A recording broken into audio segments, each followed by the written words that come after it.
நல்லவர். परमेश्वर बहुत अच्छे हैं. எவ்வளவு நேரம் துதித்தாலும் ஆண்டவர் சந்தோஷமா அந்த துதி ஸ்தோத்திரங்களை ஏற்றுக்கொள்ளுகிற தேவன்.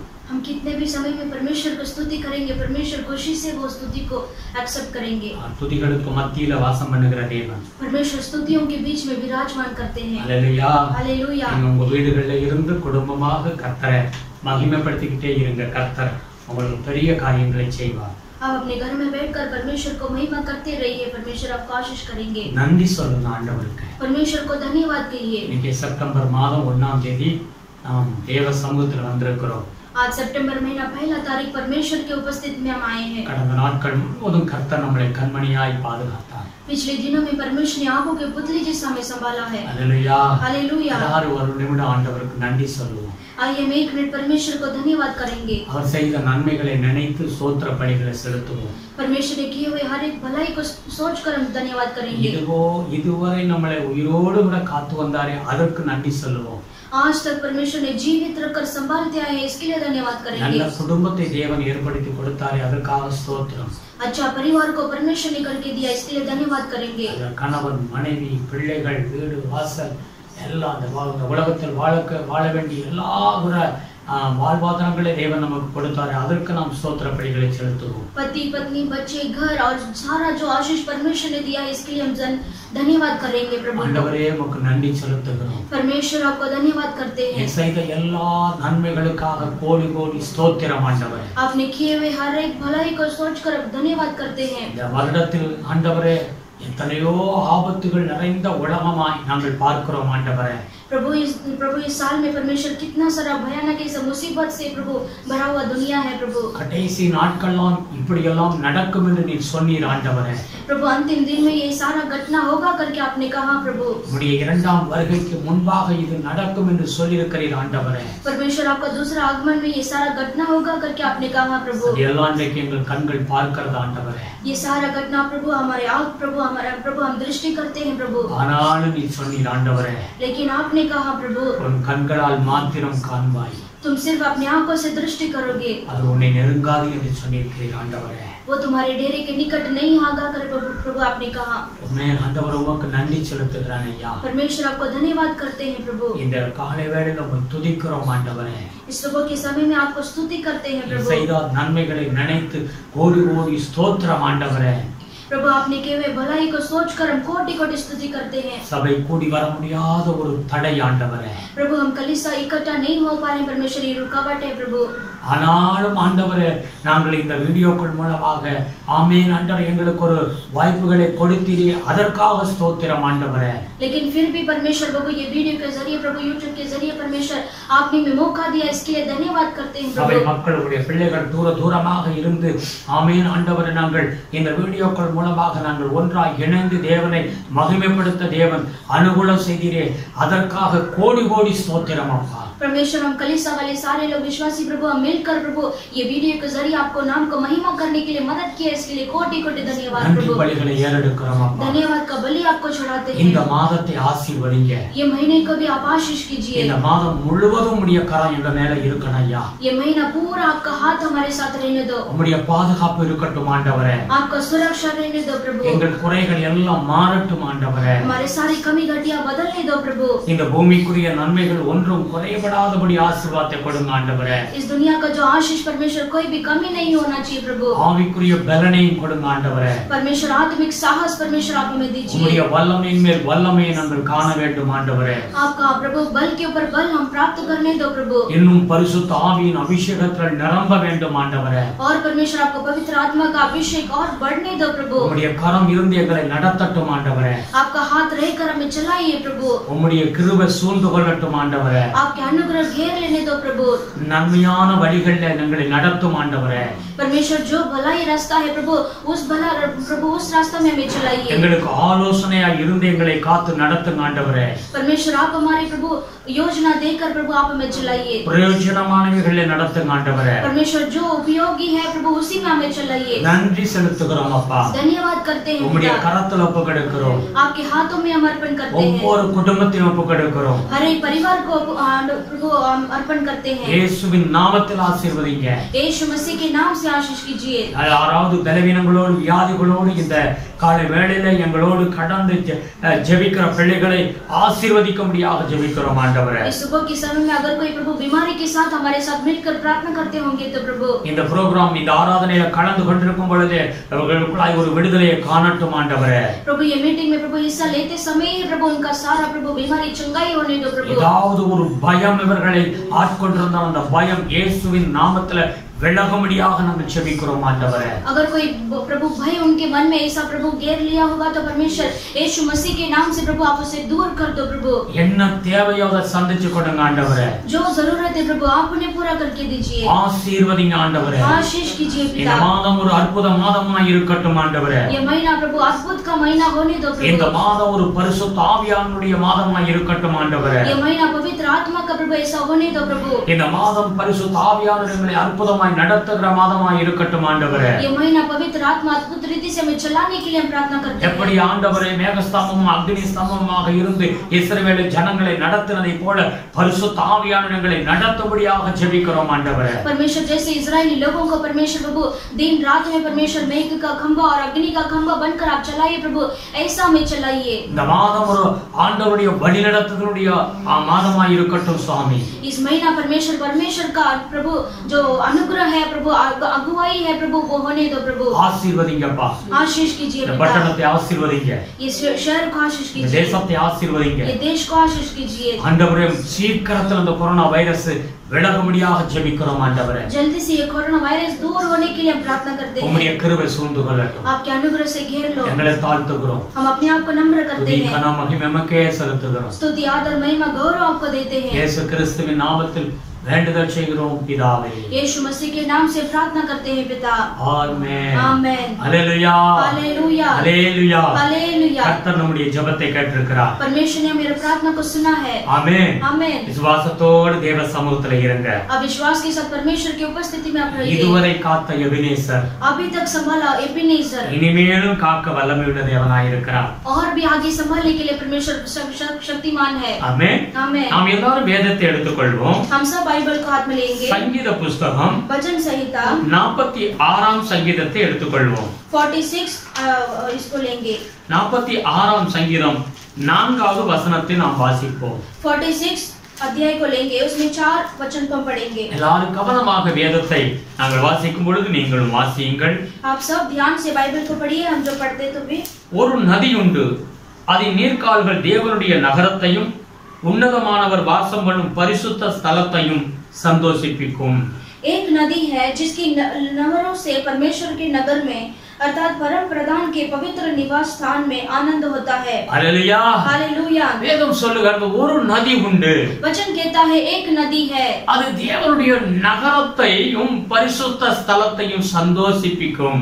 वो परमेश्वर के पवित्र निवास स्थान में आनंद होता है. அந்த நதியின் மூலமாக சந்தோஷமும் சமாதானமும் நிரம்பி இருக்கும். वो नदी के जरिए वो वहाँ पर आनंद और खुशियाँ रहेगा. அது என்ன நதி? वो कौन सा नदी है? எப்படிப்பட்ட நதி? वो किस तरीके का नदी है? ஆமென். வேதம் சொல்லுகிறது. वचन कहता है யோவான் புஸ்தகம் यूहन्ना की किताब யோவான் புஸ்தகம் 7வது அதிகாரத்தை எல்லாரும் எடுத்துக்கொள்ளுங்க. आइए हम सब लेंगे यूहन्ना की किताब में 7वां अध्याय को. யோவான் புஸ்தகம் 7வது அதிகாரத்துல எடுத்து வாசிங்க. 38 39வது வசனத்தை வாசிங்க. हम सब लेंगे यूहन्ना की किताब में 7 में 38 और 39 को पढ़ेंगे. வேத வாக்கியம் சொல்லுகிறபடி என்னிடத்தில் விசுவாசமாய் இருக்கிறவன் எவனோ அவன் உள்ளத்திலிருந்து ஜீவ தண்ணீர் உள்ள நதிகள் ஓடும் என்றார். जो मुझ पर विश्वास करेगा जैसा पवित्र शास्त्र में आया है उसके हृदय में से जीवन के जल की नदियां बह निकलेगी. தம்மை விசுவாசிக்கிறவர்கள் அடைய போகிற ஆவியை குறித்து இப்படி சொன்னார். இயேசு இன்னும் மகிமைப்படாதிருந்தபடியால் பரிசுத்த ஆவி இன்னும் अरुளப்படவில்லை. उसने यह वचन पवित्र आत्मा के विषय में कहा जिसे उस पर विश्वास करने वाले पर पानी पर थे क्योंकि आत्मा अब तक न उतरा था क्योंकि यीशु अब तक अपनी महिमा को न पहुंचा था. हालेलुया. हालेलुया. வேதம் என்ன சொல்லுகிறது? यहाँ पर वचन क्या कहता है? அது என்ன நதி? वो कौन सा அந்த नदी है? சந்தோஷிப்பிக்கிற நதி பரிசுத்த ஆவியின் நதி என்று வேதம் சொல்லுகிறது. वो आनंद करने वाला नदी जो है वो पवित्र आत्मा है. ஆமென். आमेन. அவன் உள்ளத்தில் அது ஓடும் என்று வேதம் சொல்லுகிறது. वहां पर लिखा है हृदय में से वो जीवन की जल की नदियां बह निकलेगी. நமக்குள்ளே அது ஜீவ தண்ணீராக அது ஓடும் என்று ஆண்டவர் சொல்லுகிறார். वो हमारे अंदर से वो नदी बह निकलेगी करके परमेश्वर कहते हैं. இந்த நாளில இந்த காலை வேளையில इस समय में सुबह के समय இந்த நதியினுடைய அனுபவங்கள் எப்படிப்பட்ட ஒரு அனுபவத்துல கர்த்தர் நம்மை நடத்துகிறார் என்று சொல்லி கொஞ்ச நேரம் நாம் தியானம் பண்ண போகிறோம். ये आज हम ध्यान करेंगे ये नदी का जैसा पवित्र आत्मा है वो कैसा हमें चलाएंगे. ஆமென். आमेन. அதிலே வேதத்தில் நாம் எடுத்து வாசித்தால் हम बाइबल को लेंगे पढ़ेंगे तो எசேக்கியேல் புத்தகத்தை எடுத்துக்கொள்ளுங்கள். एसेकिएल की किताब को हम लेंगे. 47வது அதிகாரத்தை எடுத்து வாசியுங்கள். उसमें 47 अध्याय को हम लेंगे. அதுல 1 லிருந்து 5 வரைக்கும் வாசிக்கும் பொழுது கவனமாக பாருங்கள். हम वहां पर 1 से 5 तक हम पढ़ेंगे. பின்பு அவர் என்னை ஆலயத்தின் வாசலுக்கு திரும்ப வர பண்ணினார். இதோ வாசற்படியின் கீழிருந்து தண்ணீர் புறப்பட்டு கிழக்கே ஓடுகிறதா இருந்தது. ஆலயத்தின் முகப்பு கிழக்கு நோக்கி இருந்தது. அந்த தண்ணீர் ஆலயத்தின் வலதுபுறமாய் பலிபீடத்துக்கு தெற்கே பாய்ந்தது. फिर वह मुझे भवन के द्वार पर लौटा ले गया और भवन की डेवढ़ी के नीचे से एक सोता निकलकर पूर्व की ओर बह रहा था. भवन का द्वार तो पूर्वमुखी था और सोता भवन की दाहिनी और वेदी की दक्षिणी और नीचे से निकलता था. அவர் என்னை வடக்கு வாசல் வழியாய் புறப்பட பண்ணி என்னை வெளியிலே கீழ் திசைக்கு எதிரான புறவாசல் மட்டும் சுற்றி நடத்தி கொண்டு போனார். அங்கே தண்ணீர் வலதுபுறத்திலிருந்து பாய்கிறதா இருந்தது. तब वह मुझे उत्तर के फाटक से होकर बाहर ले गया और बाहर से घुमाकर बाहरी अर्थात पूर्वमुखी फाटक के पास पहुंचा दिया और दक्षिणी ओर से जल पसीजकर बह रहा था. அந்த புருஷன் தமது கையில் நூலை பிடித்துக்கொண்டு கிழக்கே புறப்படுகையில் 1000 முழம் அளந்து என்னை தண்ணீரை கடக்க பண்ணினார். தண்ணீர் கணுக்கால் அளவாய் இருந்தது. जब वह पुरुष हाथ में मापने की डोरी लिए हुए पूर्व की ओर निकला तब उसने भवन से लेकर हजार हाथ तक उस सोते को मापा और मुझे जल में से चलाया और जल टकनों तक था. பின்னும் அவர் 1000 முழம் அளந்து என்னை தண்ணீரை கடக்க பண்ணினார். அங்கே தண்ணீர் முழங்கால் அளவாய் இருந்தது. பின்னும் அவர் 1000 முழம் அளந்து என்னை கடக்க பண்ணினார். அங்கே தண்ணீர் இடுப்பளவாய் இருந்தது. फिर उसने 1000 हाथ मापकर मुझे जल में से चलाया और जल घुटनों तक था. फिर और 1000 हाथ माप तक मुझे जल में से चलाया और जल कमर तक था. பின்னும் அவர் 1000 முழம் அளந்தார். அங்கே அது நான் கடக்கக்கூடாத நதியாய் இருந்தது. தண்ணீர் நீச்சாலமும் கடக்க முடியாத நதியுமாய் இருந்தது. तब फिर उसने 1000 हाथ मापे और ऐसी नदी हो गई जिसके पार में न जा सका क्योंकि जल बढ़कर तैरने की योग्य था. अर्थात ऐसी नदी थी जिसके पार कोई न जा सकता था. அல்லேலூயா. हालेलूया. இங்கே எசேக்கியாவுடைய தீர்க்கதரிசியை ஆண்டவர் ஒரு பரிசுத்த ஆவியினுடைய ஒரு ஆழமான பகுதியிலே நடத்தி கொண்டு போகிறதை நாம் பார்க்கிறோம். यहाँ पर एजेकिया को परमेश्वर ने पवित्र आत्मा के जरिए उनको एक ऐसा डीप में परमेश्वर लेकर जाते हैं. இங்கே 4 அனுபவங்களை குறித்து அங்க எழுதப்படுகிறது. यहाँ पर ऐसा 4 अनुभव के बारे में लिखा है. அங்க தேவ தூதன் 1000 முழம் அளந்து அங்க கடந்து போக பண்ணுகிறதை நாம் பார்க்கிறோம். यहाँ पर परमेश्वर के जो दास है वो हजार को माप करके वो और गहरे में जाते हैं. முதலாவது 1000 முழம் அளந்து போகும் பொழுது அங்கே அதனுடைய ஆழம் கணுக்கால் அளவு இருந்தது என்று வேதம் சொல்லுகிறது. वहां पर लिखा है पहला जो 1000 माप करते समय उनका जो उसका गहरा है जो वो घुटने पैर तक है. हालेलुया. हालेलुया. இரண்டாவது 1000 முழம் அளந்து அங்க கடந்து செல்லும் பொழுது அது முழங்கால் அளவாய் இருந்தது. और दूसरा बार जो 1000 बार उनको मापने के बाद उनका जो है घुटने तक आता है. மூன்றாவதாக 1000 முழம் அளந்தவன் கடந்து செல்லும் பொழுது இடுப்பளவு தண்ணீர் இருந்தது என்று வேதம் சொல்லுகிறது. और तीसरा बार जब वो 1000 हाथ तक वो माप कर देखते हैं तो कमर तक पानी रहता है. நான்காவதாக 1000 முழம் அளந்தவன் கடந்து செல்லும் பொழுது அங்கே மூழ்க முடியாத ஒரு அளவுல அதிகமான ஒரு ஆழப்பகுதியாக நீந்தும்படியான ஒரு இடமா இருந்தது என்று வேதம் சொல்லுகிறது. और जब चौथा बार जब 1000 जब मापते हैं तो ऐसा पानी भर जाता है, वो तैरने के योग्य बन जाता है और वो वहां पर खड़े नहीं रह सकते. Hallelujah hallelujah. இந்த அனுபவம் என்ன அனுபவம்? इसका ये अनुभव कैसा है? பரிசுத்த ஆவியினுடைய ஒரு அனுபவமானது அது நாம் கடந்து போக போக போக அது மகிமையான ஒரு இடத்துக்கு கடந்து செல்ல நம்மளை கூட்டி செல்லும் என்று நாம் பார்க்கிறோம்.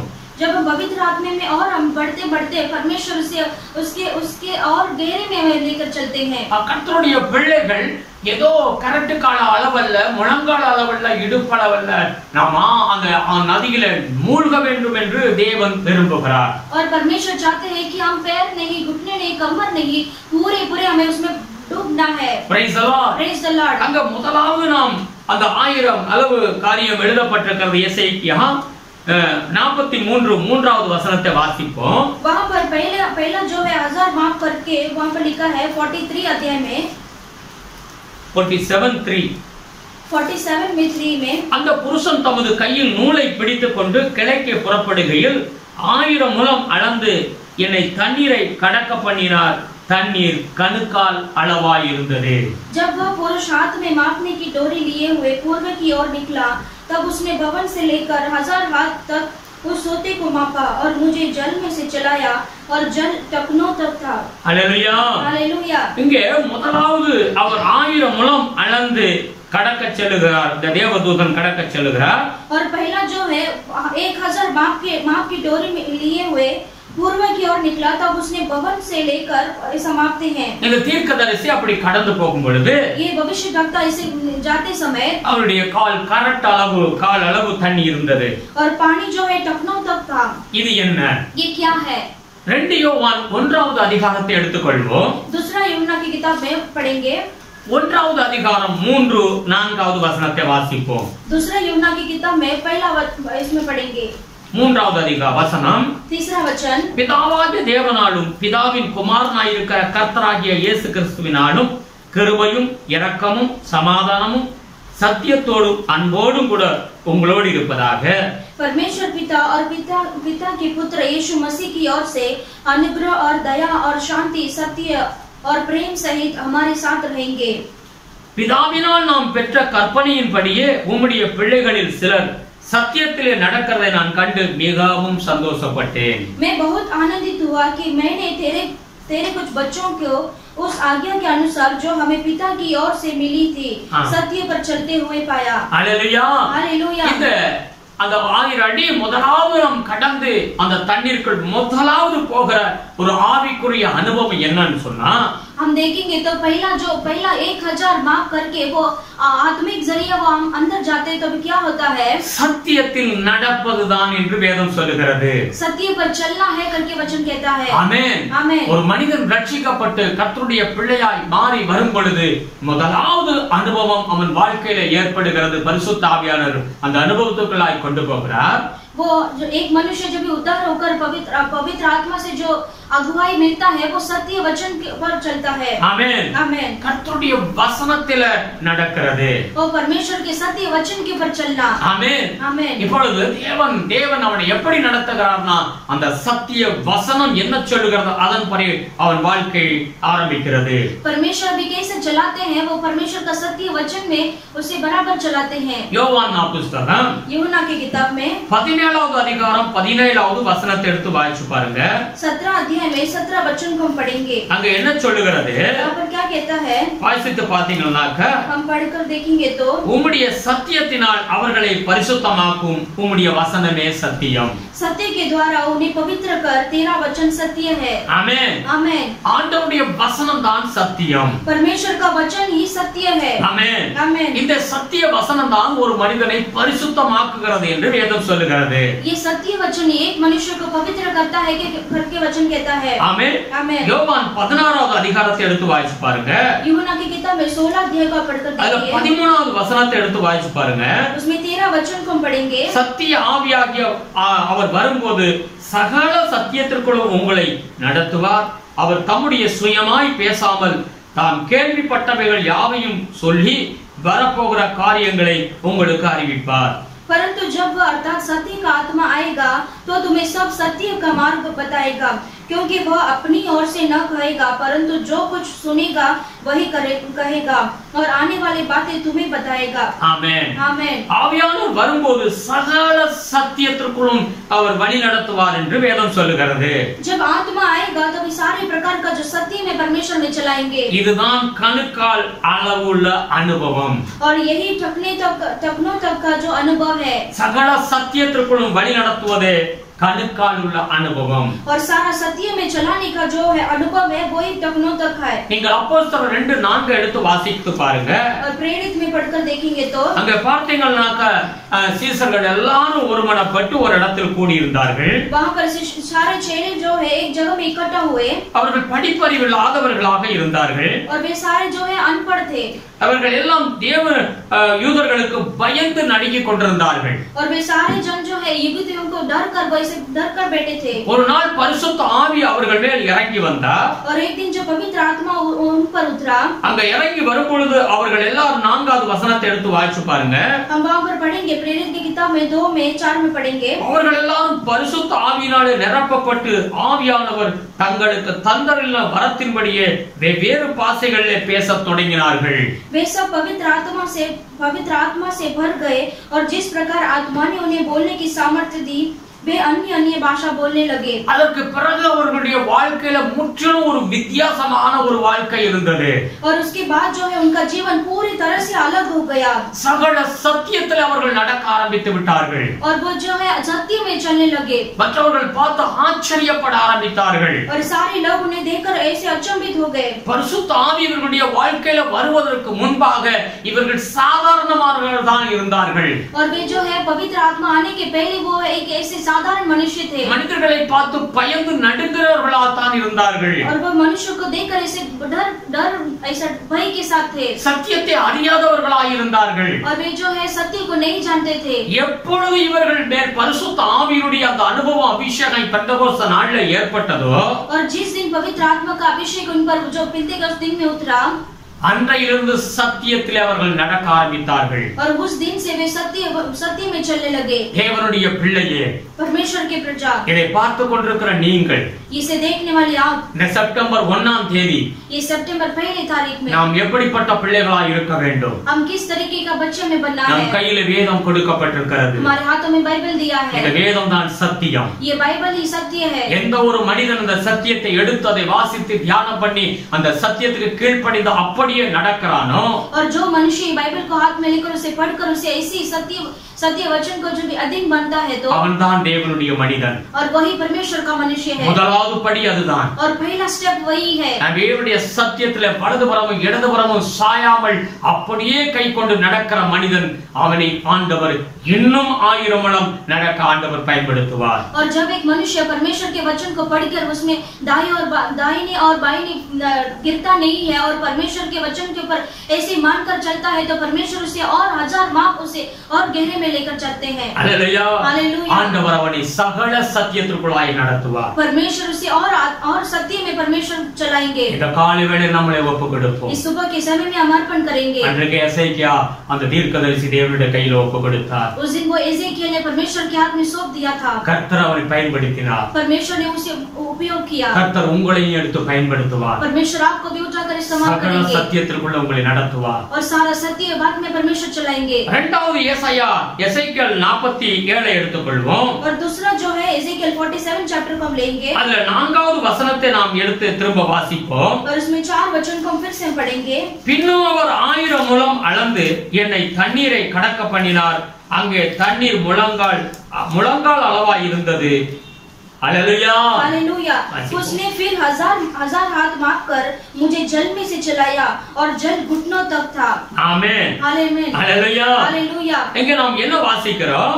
यहाँ पर हम क्या पढ़ते அந்த हैं? தேவன் பிறகு இன்னொரு 1000 முழம் அளந்து நடக்க பண்ணுகிறார். यहाँ पर परमेश्वर जो है और 1000 हाथ माप कर परमेश्वर से ले चलते हैं. அவன் அப்படி நடந்து போகும் பொழுது ऐसे वो चलते समय हालेलुया. हालेलुया. அந்த தண்ணீர் முழங்கால் அளவு இருந்தது என்று வேதம் சொல்லுகிறது. वहां पर पानी जो है घुटने तक था.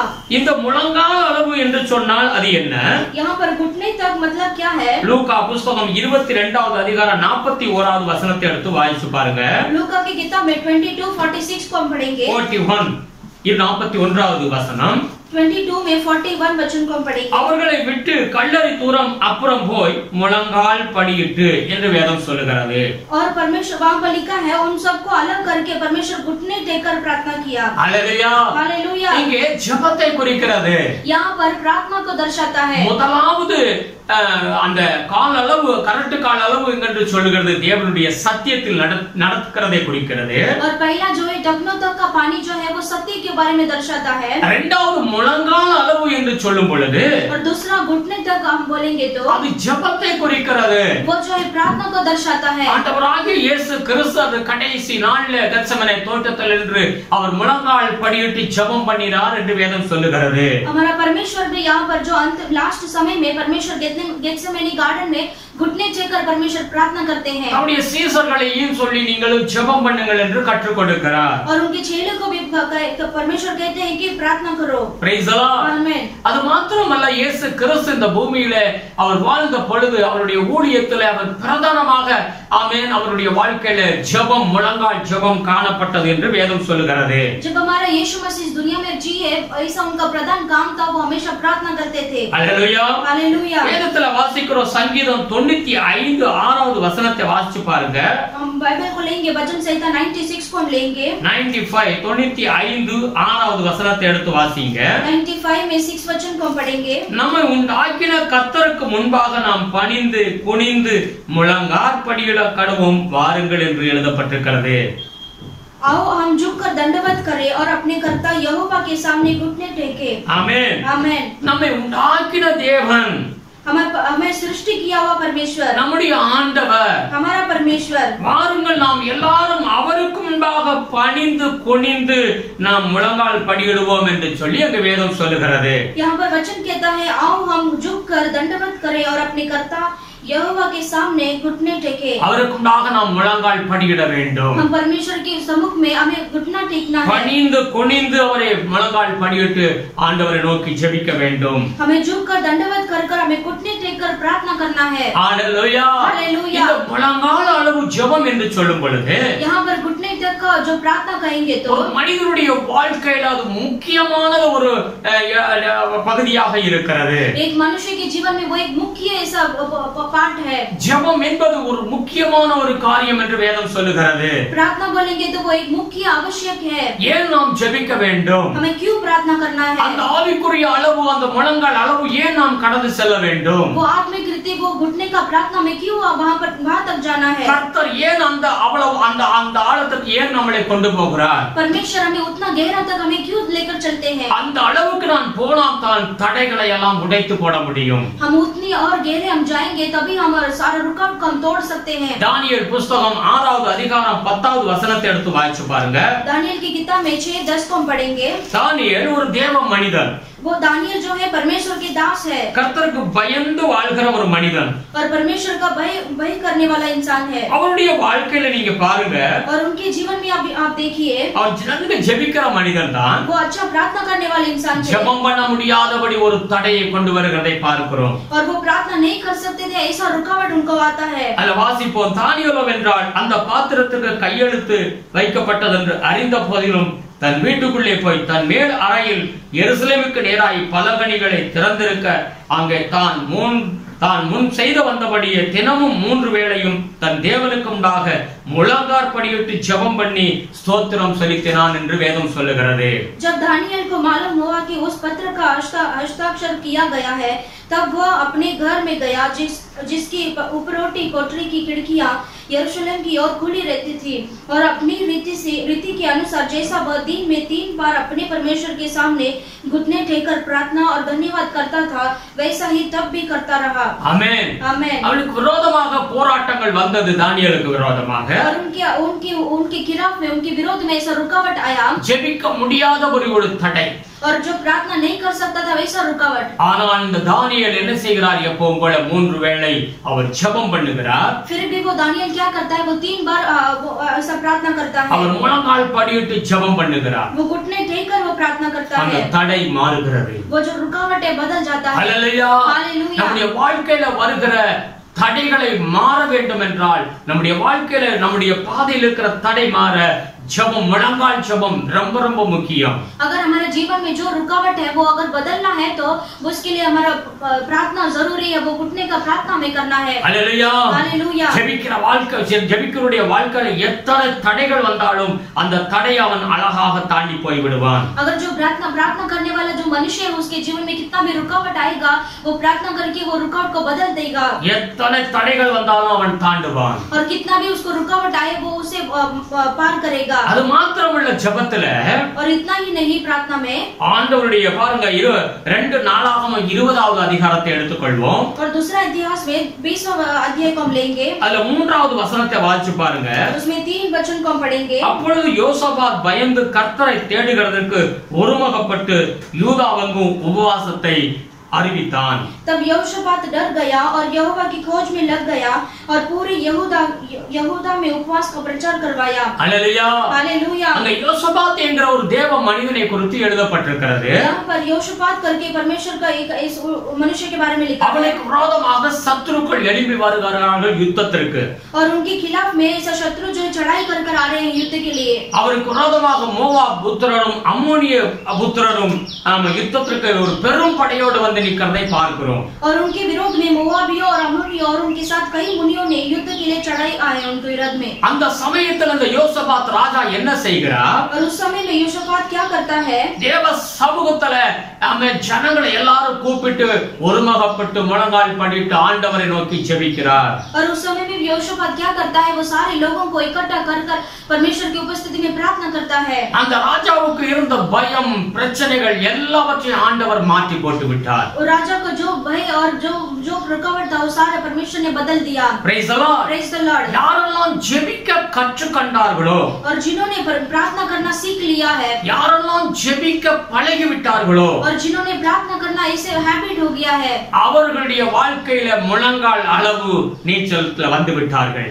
और वो जो है जीवन में ऐसा घुटने तक वो पानी में आत्मिक रीति में आ गए हैं। Hallelujah hallelujah. அதுதான் முழங்கால் அளவு ஜெபம்। और वही घुटने तक का प्रार्थना நாம் ஜெபிக்க பழகி இருக்க வேண்டும்। हम प्रार्थना करना ऐसे होना है, डेली रूटीन होना है। आमेन आमेन। ஜெபிக்க மறந்து விட கூடாது। प्रार्थना करना कभी नहीं भूलना है। ஆண்டவர் சில முக்கியமான காரியங்களை தம்முடைய சீசர்களுக்கு கற்றுக் கொடுத்தார்। परमेश्वर ने अपने चेले को मुख्य बात ऐसे कही है। அதுல முக்கியமாக ஜெபம் பண்ண எப்படி ஜெபிக்க வேண்டும் என்று ஆண்டவர் கற்றுக் கொடுத்ததை நாம் பார்க்கிறோம்। और उस बात में प्रार्थना करना वो मुख्य बात को उन्होंने परमेश्वर ने चेले को सिखाया। வேதம் தெளிவாய் சொல்லுகிறது, ஜெபம் பண்ணுகிறவன் முழங்கால் அளவுக்கு வந்து விட்டான்। वचन कहता है जो प्रार्थना करता है वो ऐसे आत्मिक रीति में वो घुटने तक आ गया है। மூன்றாவதாக திரும்ப நாம் எசேக்கியா புத்தகத்துக்கு நாம் போவோம்। और तीसरा जो है एजेकिएल 47 को हम लेंगे। அதுல 4வது வசனத்தை நாம் திரும்ப வாசிப்போம்। उसमें 4था वचन को हम फिर से पढ़ेंगे। அங்க என்ன சொல்லுகிறது?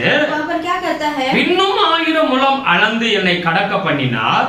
और फिर 1000 हाथ माप करके मुझे जल में से चलाया। அங்கே தண்ணீர் இடுப்பளவாய் இருந்தது। और जल कमर तक था। Hallelujah hallelujah. மூன்றாவது அந்த அனுபவம் என்ன? और तीसरा अनुभव क्या है? அங்க வேதம் சொல்லுகிறது இடுப்பளவாக அந்த தண்ணீர் இருந்தது என்று வேதம் சொல்லுகிறது। और वहां पर लिखा है जो कमर तक पानी भर गया। आमेन आमेन। யோவான் 21வது அதிகாரத்தை எடுத்துக்கொள்வோம்। यूहन्ना की किताब में 21 अध्याय को हम लेंगे। அந்த இடுப்பளவு என்று சொன்னால் அந்த என்ன அனுபவத்தை குறிக்கிறது என்று வேதம் சொல்லுகிறது। और वो कमर तक मतलब क्या दर्शाता है करके हम वहां पर पढ़ेंगे। 18வது வசனத்தை வாசிப்போம்। उसमें 18वां वचन को हम पढ़ेंगे। நீ இள வயதுள்ளவனாய் இருந்தபோது உன்னை நீயே அரை கட்டிக்கொண்டு உனக்கு இஷ்டமான இடங்களிலே நடந்து திரிந்தாய்। நீ முதிர்வதாகும்போது உன் கைகளை நீட்டுவாய், வேறொருவன் உன் அறையை கட்டி உனக்கு இஷ்டமில்லாத இடத்துக்கு உன்னை கொண்டு போவான் என்று மெய்யாகவே உனக்கு சொல்லுகிறேன் என்றார்। मैं तुमसे सच कहता हूँ, जब तू जवान था तो अपनी कमर बांधकर जहाँ चाहता था वहाँ फिरता था, परंतु जब तू बूढ़ा होगा तो अपने हाथ फैलाएगा और दूसरा तेरी कमर बांधकर जहाँ तू न चाहेगा वहाँ तुझे ले जाएगा। 19வது வசனம், இன்ன விதமான மரணத்தினாலே அவன் தேவனை மகிமைப்படுத்த போகிறான் என்பதை குறித்து இப்படி சொன்னார். அவர் இதை சொல்லிய பின்பு அவனை நோக்கி என்னை பின்பற்றி வா என்றார். और उसने इन बातों से संकेत दिया कि पतरस कैसी मृत्यु से परमेश्वर की महिमा करेगा, और तब उसने उससे कहा मेरे पीछे हो ले. Hallelujah, hallelujah. இது என்ன சத்தியம்? ये क्या सत्य है? இதை இடுப்பளவு என்று சொல்லி ஆண்டவர் சொல்லுகிறார். यहाँ पर ऐसे कमर का माप करके परमेश्वर कहते हैं. இது ஒரு ஆவிக்குரிய அனுபவம். ये एक आत्मिक अनुभव है. முதலாவது நாம் கரெக்ட் கால அளவு என்று சொல்லி நாம் வாசித்தோம். और जो पहला जो है हमने देखा था टखनों तक पानी. இரண்டாவது முழங்கால் அளவு என்று நாம் அந்த அனுபவத்துக்குள்ளாய் நாம் பார்த்தோம். और दूसरा हमने देखा था घुटनों तक पानी भर गया. மூன்றாவதாக இடுப்பளவு என்று சொல்லி நாம் இப்பொழுது வாசிக்கிறோம். और तीसरा जो है हम देखे थे कमर तक पानी भर गया. ஆண்டவராகிய இயேசு கிறிஸ்து இங்கே பேதுவை குறித்து அழகாக சொல்லுகிறார். परमेश्वर यीशु मसीह यहाँ पर पतरस के बारे में परमेश्वर कहते हैं. இந்த பேதுரு அவருடைய இஷ்டத்துக்கு ஒரு காலத்துல வாழ்ந்தவன். जो पतरस है जो एक दिन एक समय में वो अपनी चाहत के अनुसार वो जीवन जिया. அவன் மனம் விரும்புகிறபடி அவன் செய்தான். और उसका मन का चाहत के अनुसार उसने जिया. இந்த பரிசுத்த ஆவியின் அபிஷேகத்தை பெறுவதற்கு முன்பாக அவன் இஷ்டத்துக்கு அவன் வாழ்ந்து கொண்டிருந்தான். और पवित्र आत्मा का अभिषेक पाने के पहले उसने ऐसा अपनी इच्छा के अनुसार उसने जीवन जिया. இப்பொழுது ஆண்டவர் சொல்லுகிறார், यहाँ पर अभी परमेश्वर कहते हैं இனி உன்னுடைய இஷ்டத்துக்கு நீ செய்ய முடியாது. अब तुम अपनी मन के हिसाब से नहीं कर सकते हो. இந்த அனுபவம் தேவ சித்தத்தை செய்கிற அனுபவமாய் இருக்கிறது. और ये जो अनुभव है वो परमेश्वर की चाहत के रीति हमें करना है. ஆமென். आमेन. இந்த இடுப்பளுடைய அனுபவம் என்று சொல்லும் பொழுது ये कमर तक पानी करके हम बोलेंगे तो இது தேவ சித்தத்தை செய்கிற ஒரு அனுபவமாக இருக்கிறது. ये जो है परमेश्वर की इच्छा के अनुसार करने का कार्य है. 1 யோவான் पहला यूहन्ना 5வது அதிகாரத்தை எடுத்துக்கொள்வோம். उसमें 5वां अध्याय को हम लेंगे. அதுல 14வது வசனத்தை எடுத்து வாசிப்போம். उसमें 14 वचन को हम पढ़ेंगे. நாம் எதையாகிலும் அவருடைய சித்தத்தின்படி கேட்டால் அவர் நமக்கு செவி கொடுக்கிறார் என்பதே அவரை பற்றி நாம் கொண்டிருக்கிற தைரியம். और हमें उसके सामने जो यह होता है यह है कि यदि हम उसकी इच्छा के अनुसार कुछ मांगते हैं तब वह हमारी सुनता है. Hallelujah, hallelujah. ஆண்டவருடைய சித்தம், परमेश्वर की जो इच्छा. அதே 1 யோவான் 2வது அதிகாரம் 17வது வசனம் சொல்லுகிறது. और वही पहला यूहन्ना 2 में 16 में पढ़ेंगे तो 17 में पढ़ेंगे तो உலகமும் அதன் இச்சையும் ஒளிந்து போகும், தேவனுடைய சித்தத்தின்படி செய்கிறவனோ என்றென்றைக்கும் நிலைத்திருப்பான். संसार और उसकी अभिलाषाएं दोनों मिटते जाते हैं, पर जो परमेश्वर की इच्छा पर चलता है वो सर्वदा बना रहेगा. Praise the Lord. Praise the Lord. அது என்ன சொல்லுகிறது? உலகம் அதன் இச்சை உலகில் அது வெளியில போகிறவன் அழிந்து போய் விடுவான். और यहाँ पर क्या कहता है? संसार और उसकी अभिलाषा दोनों है ऐसे मिट जाता है. தேவனுடைய சித்தத்தின்படி செய்கிறவனோ என்றென்றைக்கும் நிலைத்திருப்பான் என்று ஆண்டவர் சொல்லுகிறார். लेकिन जो परमेश्वर की इच्छा के अनुसार जो करता है वो सफल होगा. இதுதான் வேதம் சொல்லுகிறது இடுப்பளவு உள்ள அனுபவம். और यही वचन कहता है यही जो है कमर तक का जो अनुभव. ஒரு மனிதன் அந்த நிலைக்கு வரும் பொழுது एक मनुष्य उस स्थान तक जब पहुंचता है இப்பொழுது அவன் சுய சித்தத்தை செய்ய நாட மாட்டான். अभी वो अपनी इच्छा का जो चाहत है वो नहीं करेगा.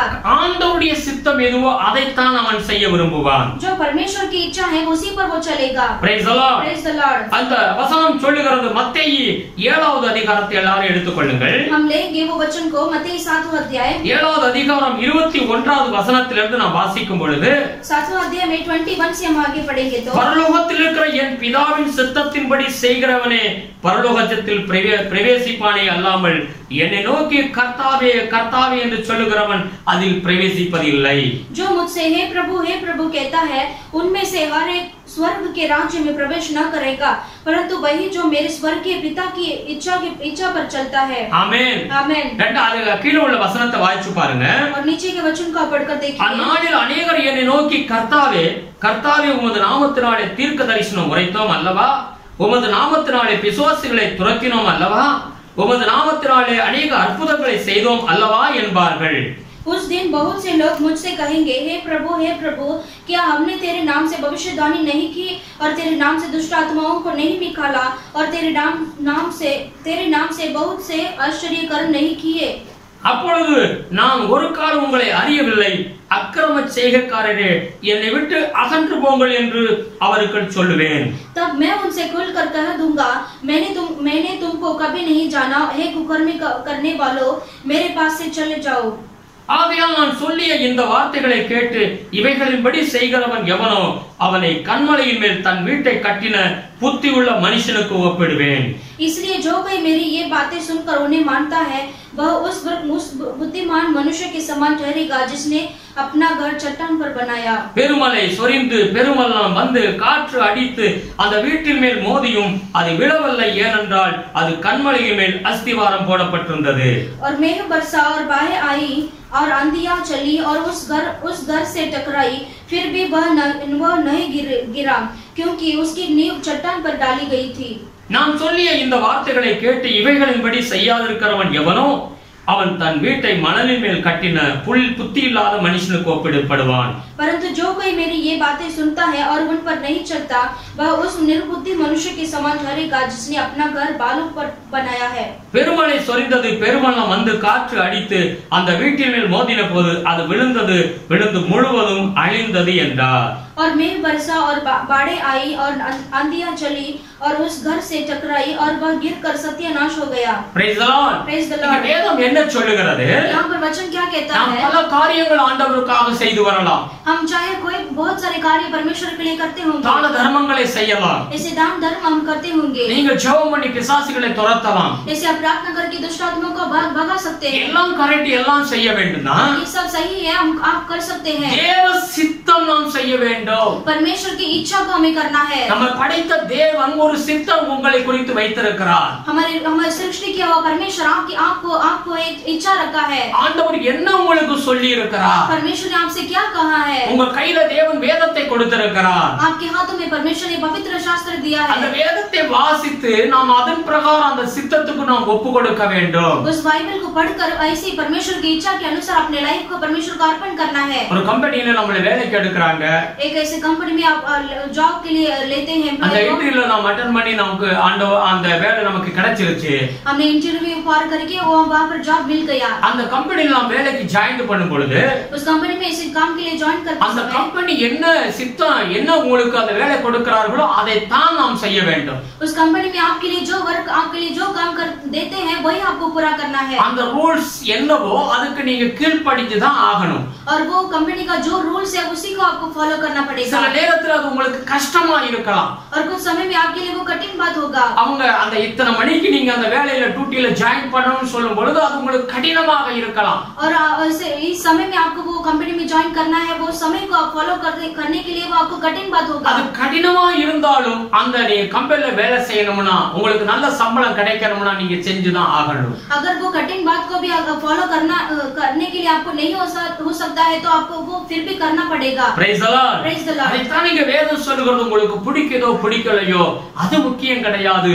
வேதம் என்ன சொல்லுகிறது, ஆண்டவர் என்ன சொல்லுகிறார் அப்படியே நீங்க செய்ய வேண்டும். यहाँ पर आपका बाइबल का जो आप पढ़ते हैं आपको इच्छा है नहीं है फिर भी परमेश्वर को बाइबल को पढ़कर उसकी इच्छा के अनुसार आपको चलना ही है. மத்தேயு 16வது அதிகாரத்தை எடுத்து வாசிச்சு பாருங்க.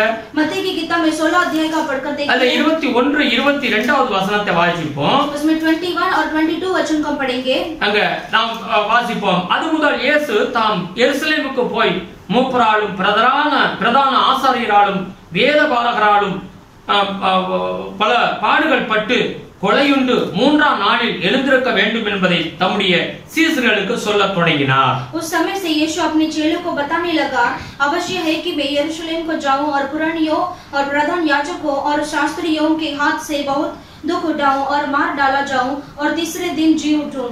அப்பொழுது பேதுரு அவரை தனியே அழைத்து கொண்டு போய், ஆண்டவரே, இது உமக்கு நேரிடக்கூடாது, இது உமக்கு संभविப்பதில்லை என்று அவரை கடிந்து கொள்ள தொடங்கினார்கள்.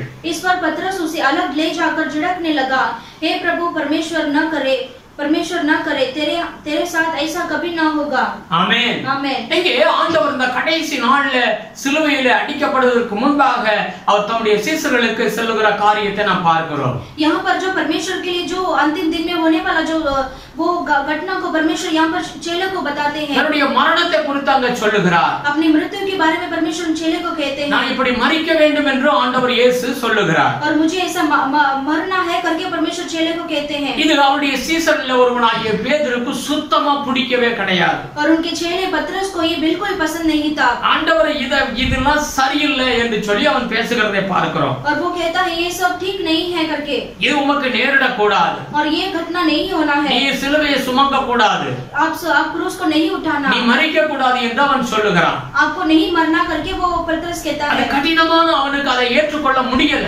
और वो कठिन बात का वो ऐसे ग्रहण नहीं कर सकता था। ஆனால் அதுதான் தேவ சித்தம். और वही परमेश्वर की चाहत है। இயேசு கிறிஸ்து இந்த பூமியில எதற்காக வந்தார்? हमारे यीशु मसीह इस दुनिया में क्यों आए? முழு உலகத்துடைய பாவத்தை சுமக்கும்படியாக பாவ ஆட்டுக்குட்டியாக இந்த பூமியில வந்தார். और पूरी दुनिया का जो संसार का जो पाप है परमेश्वर उठाने के लिए ऐसा मेमने जैसा बने। அதுதான் பிதாவுடைய சித்தம். और वही पिता का सिद्ध है। அத பேதுரு அறிந்து கொள்ள முடியவில்லை. और उसे पतरस जो है उसे वो समझ नहीं पा रहा। சில நேரத்தில் நம்முடைய வாழ்க்கையிலும் கூட இந்த இப்படிப்பட்ட சம்பவங்கள் ஒரு நமக்கு பிடிக்காத ஒரு பாதையில கர்த்தர் நம்மை நடத்தி கொண்டு போய் கொண்டிருக்கலாம். ऐसे ही हमारे जीवन में कुछ ऐसा परिस्थिति आएगा वो बहुत कठिन रास्ता में परमेश्वर चलाते होंगे। ஆனால் நாம் தேவ சித்தத்துக்கு ஒப்பு கொடுக்க வேண்டும். लेकिन हमें परमेश्वर की इच्छा के अनुसार में अर्पण करना है। வழிகளை கர்த்தருக்கு ஒப்பு கொடு. तुम्हारे मार्ग को परमेश्वर को अर्पण कीजिए। தேவ சித்தம் செய். परमेश्वर की इच्छा को करो। இந்த மூன்றாவது அனுபவம் என்ன? ये तीसरा अनुभव क्या है? இந்த இடுப்பளவில் அந்த இடுப்பளவில் நதி அவன் கடந்து போகிற அந்த நிலைமைதான் தேவன் சித்தம் செய்கிறது. और जो तीसरा जो कमर तक का जो माप है वो परमेश्वर की इच्छा के अनुसार चलना है। கடைசியாக திரும்பவும் எசேக்கியேல் 47வது அதிகாரம் 5வது வசனத்தை எடுத்துக்கொள்வோம். हम लास्ट में लेंगे एजेकिएल की किताब में 47 में 5वां अध्याय को। அந்த தூதன் திரும்ப அவன் 1000 அந்த முழம் அளக்கிறதை பார்க்கிறோம். और फिर वो जो दूध जो है वो 1000 माप और मापता है। இன்னும் அவர் 1000 முழம் அளந்தார். அங்கே அது நான் கடக்க கூடாத நதியாய் இருந்தது. தண்ணீர் நீச்சாலமும் கடக்க முடியாத நதியுமாய் இருந்தது. तब फिर उसने 1000 हाथ मापे और ऐसी नदी हो गई जिसके पार मैं न जा सका क्योंकि जल बढ़कर तैरने की योग्य था। Hallelujah hallelujah. இந்த அனுபவம் இந்த நீச்சல் ஆழம் அவர் அதுக்கு அளவே இத்தனை ஃபிட்னு சொல்ல முடியாத அளவுக்கு அங்க நீச்சல் ஆழம் இருந்தது. और वो ऐसा जल बढ़ गया था कि वो तैरने की योग्य बन गया। ஆமென். ஆமென். இந்த நான்காவது அனுபவம் பரிசுத்த ஆவியானுடைய அளவில்லாத அந்த ஆவிக்குரிய ஒரு அனுபவத்தை குறிக்கிறது. और ये जो चौथा जो अनुभव है वो पवित्र आत्मा का जो और अधिक गहरे में परमेश्वर लेकर चलते हैं। ரோமர் 8வது அதிகாரத்தை எடுத்துக்கொள்வோம். रोमी की किताब में 8वां अध्याय को लेंगे। அதுல 14வது வசனத்தை எடுத்தாலும் வாசிப்போம். उसमें 14वां वचन को पढ़ेंगे। மேலும் எவர்கள் தேவனுடைய ஆவியினாலே நடத்தப்படுகிறார்களோ அவர்கள் தேவனுடைய புத்திரராய் இருக்கிறார்கள். आत्मा आप ही हमारी आत्मा के साथ गवाही देता है कि हम परमेश्वर की संतान है। ஆமென். आमेन। இது தேவ ஆவியினால் நடத்தப்படுகிற ஒரு அனுபவம். और ये 14वां वचन को पढ़ेंगे इसलिए कि जितने लोग परमेश्वर की आत्मा के चलाए चलते हैं वे ही परमेश्वर के पुत्र है। ஆமென். आमेन। தேவ ஆவியினால் நடத்தப்படுகிற ஒரு அனுபவம். और परमेश्वर की आत्मा के द्वारा हम चलाए गए हैं। ஆமென். நீங்கள் அப்போஸ்தலர் நடவடிக்கைகள் और हम पढ़ेंगे प्रेरित की किताब में 16வது அதிகாரத்தை எடுத்து வாசிங்க. उसमें 16 अध्याय को हम पढ़ेंगे। ஆவியானவர் எப்படியெல்லாம் நடத்துகிறார் தம்முடைய சீசர்களை சொல்லி என்று வேதம் சொல்லுகிறது. और पवित्र आत्मा किस तरीके से उन्हें चलाता है करके वहां पर लिखा है। அதுல 6வது வசனத்திலிருந்து நான் வாசிக்கிறேன். वहां पर 6 वचन से हम पढ़ेंगे। அவர்கள் பிரிகியா கலாத்தியா நாடுகளை கடந்து போனபோது ஆசியாவிலே வசனத்தை சொல்லாதபடிக்கு பரிசுத்த ஆவியினாலே தடை பண்ணப்பட்டு वे फ्रूगिया और गलातिया प्रदेशों में से होकर गए क्योंकि पवित्र आत्मा ने उन्हें एशिया में वचन सुनाने में मना किया। हालेलुया। हालेलुया। 7வது वचனம் சொல்லுகிறது 7वां वचन लिखा है। மீசியா தேசம் மட்டும் வந்து பித்தினியா நாட்டுக்கு போக பிரயத்தனம் பண்ணினார்கள். ஆவியானவரோ அவர்களை போக விடாதிருந்தார். उन्होंने मुसिया के निकट पहुंचकर बितुनिया में जाना चाहा परंतु यीशु की आत्मा ने उन्हें जाने न दिया। அப்பொழுது அவர்கள் மீசியா பக்கமாய் போய் துரோவாவுக்கு வந்தார்கள். अतः वे मुसिया से होकर त्रोआस में आए। அங்கே ராத்திரியில பவுலுக்கு ஒரு தரிசனம் உண்டாயிற்று. அது என்னவெனில் மக்கதனியா தேசத்தான் ஒருவன் வந்து நின்று நீர் மக்கதனியாவுக்கு வந்து எங்களுக்கு உதவி செய்ய வேண்டும் என்று தன்னை வேண்டிக் கொண்டதாக இருந்தது. वहां पौलुस ने रात को एक दर्शन देखा कि एक मकदूनी पुरुष खड़ा हुआ उसने उससे विनती करके कह रहा है पार उतरकर मकदूनिया में आ और हमारी सहायता कर। அந்த தரிசனத்தை அவன் கண்டபோது அவர்களுக்கு சுவிசேஷத்தை அறிவிக்கும்படி கர்த்தர் எங்களை அழைத்தார் என்று நாங்கள் நிச்சயித்துக் கொண்டு உடனே மக்கதனியாவுக்கு புறப்பட்டு போக பிரயத்தனம் பண்ணினோம். उसके यह दर्शन देखते ही हमने तुरंत मकदुनिया जाना चाहा, यह समझकर कि हम परमेश्वर ने हमें उन्हें सुसमाचार सुनाने के लिए बुलाया है. Hallelujah hallelujah. இங்கே இந்த வசனங்களை நாம் வாசிக்கும் பொழுது பவுல் அவரோடு கூட இருந்தவர்களை கர்த்தர் எப்படி நடத்துகிறார் என்பதை நாம் அறிந்து கொள்ள முடியும். और यहाँ पर पवित्र आत्मा जो पौलुस और उनके साथ जो है उनको पवित्र आत्मा कितने अच्छे तरह से अगुवाई करते हैं. Hallelujah hallelujah. அங்கே ஆசியாவுல வரும் பொழுது பரிசுத்த ஆவியானவரால் தடை பண்ணப்படுகிறது. और जब ये एशिया में आते हैं तो पवित्र आत्मा के द्वारा उनको मना किया. आमीन आमीन. பிறகு அவர்கள் மீசியா தேசத்துக்கு வரும் பொழுது அங்கேயும் நீங்கள் போக வேண்டாம் என்று பரிசுத்த ஆவியானவர் தடை செய்கிறார். उसके बाद मूसिया के निकट पहुंचने के बाद भी परमेश्वर बहुत से मना करते हैं. அன்னைக்கு ராத்திரி பவுலுக்கு வந்து தேவன் சொல்லுகிறார், நீ மக்கதனியா பட்டணத்திலே நீ போக வேண்டும், அங்க போய் உதவி செய்ய முடியாக ஒரு சொப்பனத்தின் மூலமாய் தேவ ஆவியானவர் வழி நடத்துகிறார். और वो रात में पौलुस को परमेश्वर एक दर्शन देकर कहते हैं कि पार उतरकर मकदुनिया वहां पर एक मनुष्य की सहायता करने के लिए जाओ. நிச்சயமாகவே கர்த்தர் எங்களை நடத்துகிறார் என்பதை அவர்கள் திட்டமாய் அறிந்து கொண்டதை நாம் அந்த இடத்துல பார்க்கிறோம். और निश्चय रीति से पवित्र आत्मा के जरिए उनको अगुवाई मिलता है. Praise the Lord praise the Lord. வேதத்துல வாசிக்கிறோம், நமக்குள் தேவன் ஆவியை கொடுத்திருக்கிறார். हम बाइबल में पढ़ते हैं हमारे अंदर पवित्र आत्मा का आत्मा दिया है. மனுஷனுடைய ஆவி கர்த்தர் கொடுத்த தீபமாக இருக்கிறது. और मनुष्य की आत्मा जो है परमेश्वर ने दिया हुआ दीप है. இந்த மூழ்கிற அனுபவம் என்ன சொன்னால் அந்த ஆவியானவர் முற்றிலுமாக ஆவியானவர் நடத்துகிற ஒரு அனுபவத்தை குறிக்கிறது. और हमें पूरी तरह से उसमें डूबना मतलब क्या है? पूरी तरह से पवित्र आत्मा के अंदर हमें गहरे में जाना है. மாம்சத்திலே நடக்க முடியும். हम शरीर में भी हम चल सकते हैं. நாம் மாம்சத்திலே நம்முடைய உணர்வுகளோடு கூட அந்த உணர்வை சார்ந்து நாம் நடக்க முடியும். हम शरीर की रीति से वो अनुभव वो उसका जो फीलिंग्स है उसमें भी हम चल सकते हैं. ஆவியானவர் நடத்தல் என்பது और पवित्र आत्मा का अगुवाई मतलब விசுவாசத்தில் நடப்பதாகும். और वो विश्वास में चलना है. இப்படி நடக்கும் பொழுது அங்க சந்தோஷமும் மகிழ்ச்சியும் அங்க உண்டாகும். ऐसे चलते समय ही वहां पर आनंद और खुशी मिलता है. அந்த பரிசுத்த ஆவியுடைய நதி என்று நாம் வாசித்தோம். முதலாவது அந்த நதி நம்முடைய சமூகத்தில், நம்முடைய வாழ்க்கையில், நம்முடைய குடும்பத்துல, சபையில நாம் இருக்கிற இடங்கள்ல சந்தோஷத்தை மகிழ்ச்சியை அது கொண்டு வரும். और वो पवित्र आत्मा का जो अभिषेक है वही पहला हमने पढ़ा था, वो नदी जो है वो नदी से हमें वो आनंद और खुशी मिलता है. முழுக்க முழுக்க இது விசுவாச வாழ்க்கையை குறிக்கிறது. और पूरी रीति से वो विश्वास का जीवन को दर्शाता है. உதாரணமாக और उदाहरण में இஸ்ரவேல் ஜனங்களை எகிப்திலிருந்து ஆண்டவர் விடுவித்து கொண்டு வந்தார். और इस्राएल लोगों को मिस्र देश से छुड़ाकर परमेश्वर लेकर आए. அந்த தேசத்தை விட்டு வெளியில வரும் பொழுது और वो देश से छुड़ाकर बाहर आते समय தேவன் அவர்களை எப்படி நடத்தினார்?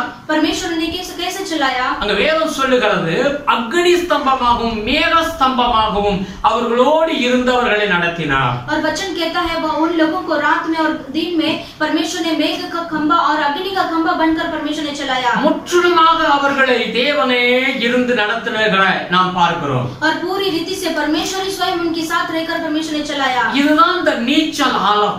और यही वो जो तैरने का मतलब है, ஆவிக்குரிய அனுபவம். वो आत्मिक अनुभव. கொஞ்சம் கூட அதுல மாம்சத்துடைய அனுபவம், மாம்சத்துடைய காரியங்கள் இருக்காது. और वहां पर थोड़े भी ऐसे शरीर का जो कार्य नहीं रहेगा. தேவ ஆவியானவரே இருந்து நடத்தி கொண்டு போகிறது. पवित्र आत्मा ही वहां पर स्वयं चला कर देखते थे. Hallelujah hallelujah. அந்த நதி நமக்குள்ளாக ஓடிக்கொண்டிருக்கிறது. और वो नदी हमारे अंदर से बहती है. நாம் படிப்படியாக இந்த பூர்ணமாக அந்த நீச்சல் ஆழமான இடத்துக்கு நாம் வந்து சேர வேண்டும். हम स्टेप बाय स्टेप वो तैर कर हम पवित्र आत्मा उस तक हम पहुंचते हैं. எசேக்கியா தீர்க்கதரிசி ஆண்டவர் அந்த முதலாவது 1000 முழம் அளந்து நடக்க வைக்கிறார். और एसेकिया भविष्यद्वक्ता को परमेश्वर पहला 1000 हाथ माप कर उन्हें गहरे में लेकर चलते हैं. அதனுடைய ஆழம் கணுக்கால் அளவு இருந்தது. और उनका जो गहराई है वो टखनों तक था. அதனுடைய அனுபவம் என்ன? उसका अनुभव क्या है? நாம் சத்தியத்திலே இப்பொழுது நடக்க ஆரம்பித்திருக்கிறோம். हम अभी सत्य वचन में हम चलने लगे हैं. இதுதான் ஆவிக்குரிய அனுபவம். और यही आत्मिक अनुभव है. சகல சத்தியத்திற்குள்ளே தேவ ஆவியானவர் உங்களை நடத்த ஆரம்பித்து விட்டார். और सारे सत्य बातें में परमेश्वर को चलाने लगे हैं. இரண்டாவதாக और दूसरा बात है, அடுத்த முழங்கால் அளவு கொண்ட கொண்டு போகிறார். और जो है घुटने तक परमेश्वर लेकर चलते हैं. இப்போ அவன் ஜெபம் பண்ண கற்றுக்கொண்டு ஜெபிக்க ஆரம்பிக்கிற ஒரு அனுபவம்.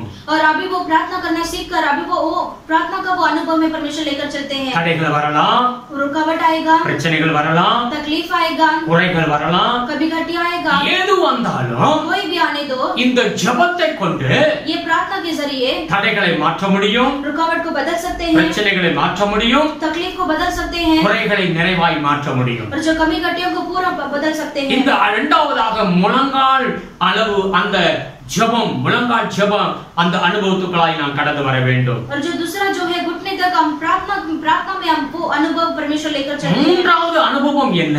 और तीसरा अनुभव क्या है? முழுக்க 100க்கு 100 தேவ சித்தத்தை செய்கிற பிள்ளையாய் மாறுகிறது. और तो तीसरा जो है पूरी 100 का 100 हम परमेश्वर के इच्छा के अनुसार हमें चलना. ஒருவேளை அந்த பாதை உங்களுக்கு பிடிக்காத ஒரு பாதையா இருந்தாலும் ஆண்டவர் அதை செய்தார் சொன்னால் அதுக்கு முழுக்க ஒப்பு கொடுத்து நாம் அந்த தேவ சித்தத்தை செய்கிற பிள்ளைகளாய் மாற வேண்டும். हो सकता है वो कठिन रास्ते में आप चलेंगे, वो आपको पसंद नहीं आएगा, फिर भी आप परमेश्वर की इच्छा के अनुसार आप अर्पण करके वो चलना है. தேவ சித்தத்தை செய்கிறவன் தான் பரலோகம் போக முடியும். जो परमेश्वर की इच्छा का काम करते हैं वही स्वर्ग राज्य में जा सकते हैं. வேறு யாரும் போக முடியாது என்று தெளிவாய் வேதம் சொல்லுகிறது. और कोई दूसरा नहीं जा सकता है करके परमेश्वर स्पष्ट से कहते हैं. हालेलुया. हालेलुया. தேவ சித்தத்துக்கு நம் ஆண்டவர் இயேசு கிறிஸ்து ஒப்பு கொடுத்தார். परमेश्वर की इच्छा के अनुसार परमेश्वर यीशु मसीह ने अर्पण किया. சிலுவையிலே மரணத்துக்கு கண்டவர் பயப்பட கிடையாது. और क्रूस उठाने के लिए मरण को देखकर परमेश्वर नहीं डरे. அது பிதாவுடைய சித்தமாய் இருந்தது. वो पिता का सिद्ध था. ஆம், நம்முடைய வாழ்க்கையிலே முழுக்க முழுக்க தேவ சித்தம் என்னவோ அதுக்கு நீங்க ஒப்பு கொடுங்க.